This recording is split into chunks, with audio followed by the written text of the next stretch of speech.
হঠাৎ চলে এলে কেন?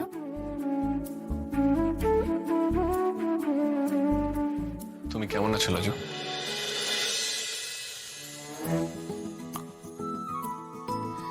এটা জিজ্ঞেস করার জন্য এত দূর এসেছো? যদি বলি তাই। সে তো ফোনেও জানা যায়। না, জানা যায় কিন্তু পুরোপুরি বোঝা যায় না। কাল তুমি ফোনে কাঁদছিলে, মনে হলো তুমি ভালো নেই। এবার কেন ভালো নেই, কি হয়েছে, সেগুলো জানতে হয় আমাকে। তাই তুমি চলে এলে কেন? আমি ভালো থাকি বা নাই থাকি তাতে তোমার কি? কেন তোমাকে আমার সব কথা জানতে হবে?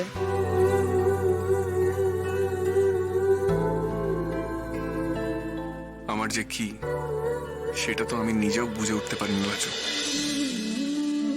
শুধু তোমাকে না দেখলে, একদিন তোমার গলাটা না শুনলে মনের ভেতরটা খুব আনচান করে। তোমাকে দেখার জন্য ছটফট করি আমি। এই দেখো তোমাকে দেখছি, বুঝছি তুমি ভালো চোখে দেখছো না। আমার তোমার কাছে আসা তা আমার ভালো লাগছে।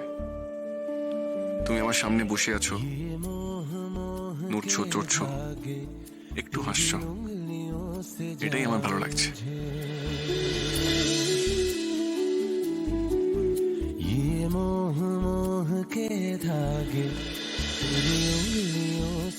বাবা, জবাব খুঁজতে খুঁজতে কোন ভাবনার জগতে চলে গেলে গো? এত কঠিন ছিল বুঝি আমার প্রশ্নটা? তোমার প্রশ্নটা কঠিন না, তোমার প্রশ্নটা খুব গভীর। তাই তার জবাব খুঁজতে আমাকে অনেকটা ডুব দিতে হলো মনের গভীরে। সব কথা যে তুমি বলো আজকাল, আমার একটা সহজ প্রশ্নের জবাব খুঁজতে এত গভীরে চলে যেতে হলো কেন? আমার তো এইটুকুই প্রশ্ন ছিল, আমি ভালো থাকি বা খারাপ থাকি তাতে তোমার কি?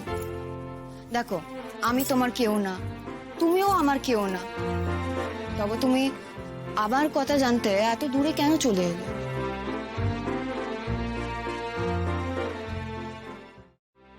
লাজমন্তী, প্রশ্নটা তুমি যতটা সহজ ভাবছো